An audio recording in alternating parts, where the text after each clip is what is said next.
তো বাকি ইলেকশন, আপনি প্রচারের মাধ্যমে সব জায়গায় ঘুরছেন, কি ভাবছেন আপনি কতটা আশাবাদী এই ভোটে জিতবে? দেখুন 100% আশাবাদী। মথুরাপুরের মানুষ মুখিয়ে রয়েছে মমতা বন্দ্যোপাধ্যায়, অভিষেক বন্দ্যোপাধ্যায়ের এবং জোড়াফুলের সমর্থন করার জন্য। শুধুমাত্র সময়ের অপেক্ষা।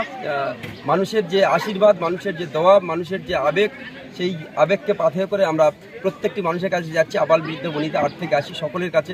তৃণমূল কংগ্রেসের যে উদ্দেশ্য, তৃণমূল কংগ্রেসের মামাটি মানুষের নেত্রী মমতা বন্দ্যোপাধ্যায় আদর্শ, সেই আদর্শ সমস্ত মানুষের কাছে আমরা পৌঁছে দিচ্ছি। লক্ষ্মীর ভাণ্ডার মায়েদের কাছে যারা রয়েছেন তাদের কাছে আমরা পৌঁছে যাচ্ছি। তাদের যে অকুণ্ঠ সমর্থন সেটা আমরা লক্ষ্য করছি। একটা অভূতপূর্ব সমর্থন, অভূতপূর্ব আবেগ মানুষের মধ্যে লক্ষ্য করতে পারছি।